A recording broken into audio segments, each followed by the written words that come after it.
savoir lire et comprendre les accords, c'est indispensable lorsque l'on est un pianiste ou un musicien qui se respecte. Et ça tombe bien parce qu'aujourd'hui, je vais t'apprendre toutes les bases pour que tu ne sois plus dérouté face aux accords. Ce guide s'adresse notamment aux débutants, voire même grands débutants qui se lanceraient dans la musique. Mais avant ça, je t'invite à t'abonner à cette chaîne, tu y trouveras de nombreux tutoriels qui, je pense, pourront être utiles. Passons au tutoriel.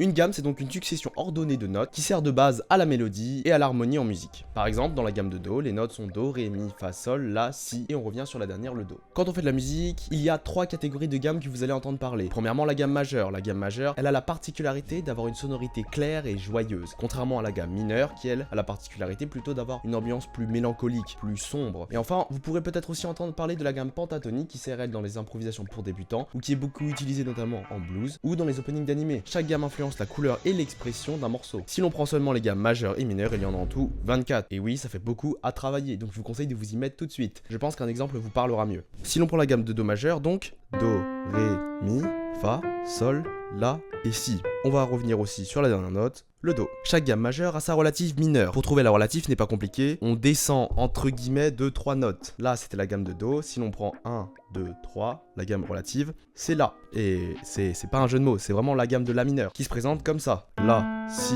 Do, Ré, Mi, Fa, Sol dièse, et là. Si vous avez compris ce concept, vous pouvez le généraliser à toutes les gammes. Si l'on prend la gamme de Mi majeur, la gamme relative sera celle de Do mineur, etc., etc.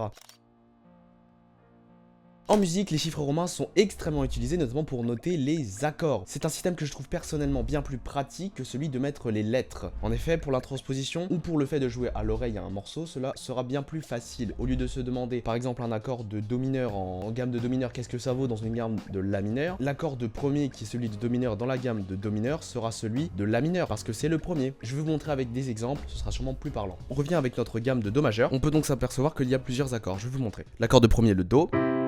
De deuxième, le Ré, celui de Mi, de Fa, qui est quatrième, Sol cinquième, La sixième, septième et Do.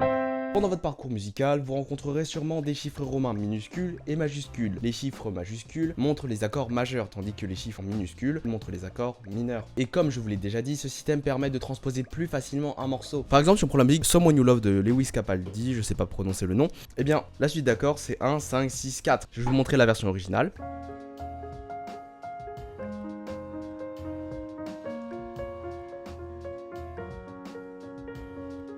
Les accords de la musique originale sont... Dans cette logique 1, 5, 6, 4, si l'on reprend, ce sera donc l'accord de Do, suivi de l'accord de Sol, suivi de l'accord de La, suivi de l'accord de Fa. Et donc cela donnera transposé.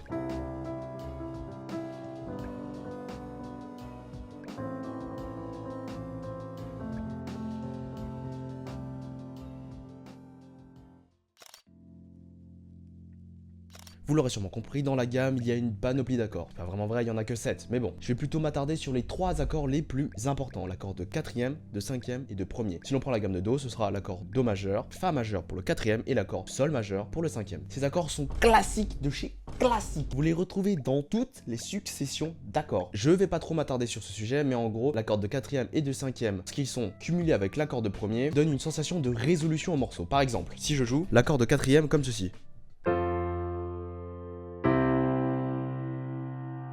Vous voyez, cela donne une sensation de résolution, même pire encore avec l'accord de cinquième. Vous l'avez senti? Le... Et on veut rentrer, entre guillemets, à la maison, avec l'accord de tonique.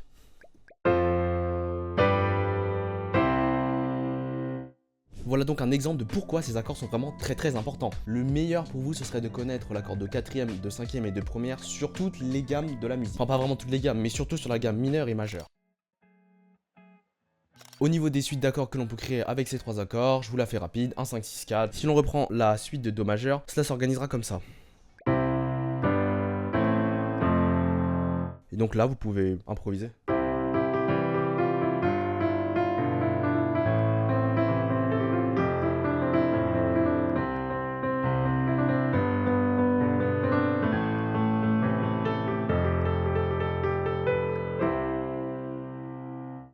Le meilleur exercice ne serait pas celui de jouer en gamme de do majeur, mais plutôt celui de jouer cette suite d'accords dans toutes les gammes de musique. Si on prend par exemple celle de mi majeur, c'est plus intéressant, il y a des dièses, c'est plus dur, etc. Je vous montre.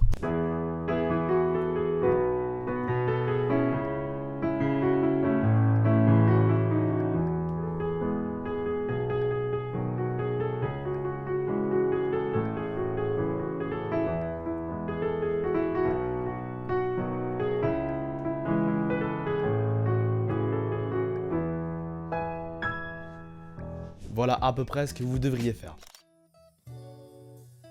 Un autre exercice que vous pouvez faire pour vous entraîner à pratiquer les accords, ce serait de changer la suite d'accords. Au lieu de jouer 1, 5, 6, 4, vous jouez 1, 6, 5, 4 ou 1, 5, 4. Peu importe l'ordre des accords, ça sonnera de toute façon très bien. Et enfin, pour embellir vos différentes suites d'accords, vous devez absolument rajouter des accords mineurs diminués. Je vais vous montrer un exemple, ce sera plus parlant. La suite d'accords que je vais vous montrer est un petit peu plus complexe que la suite d'accords 1, 5, 6, 4 et je vous jure que vous pouvez grave vous éclater là-dessus. La suite d'accords c'est un La mineur, un Ré mineur, un Sol majeur, Do, Si diminué, Mi majeur, et on retourne sur le La.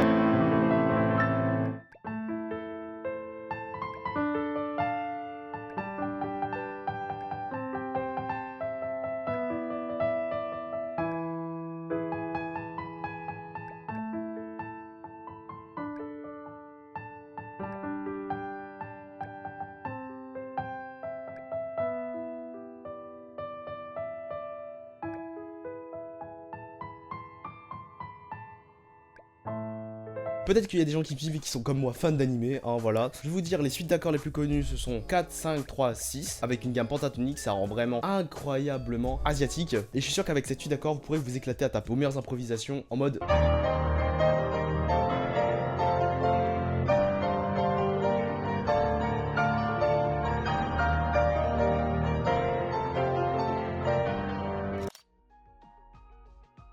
Bref, c'est la fin de ce tutoriel. J'espère que je t'aurai appris énormément de choses ou que je t'aurai fait découvrir de nouveaux trucs. En attendant, si c'est pas déjà fait, je t'invite à t'abonner à cette chaîne. C'est gratuit et ça me ferait extrêmement plaisir. On se retrouve pour un prochain tutoriel. Peace.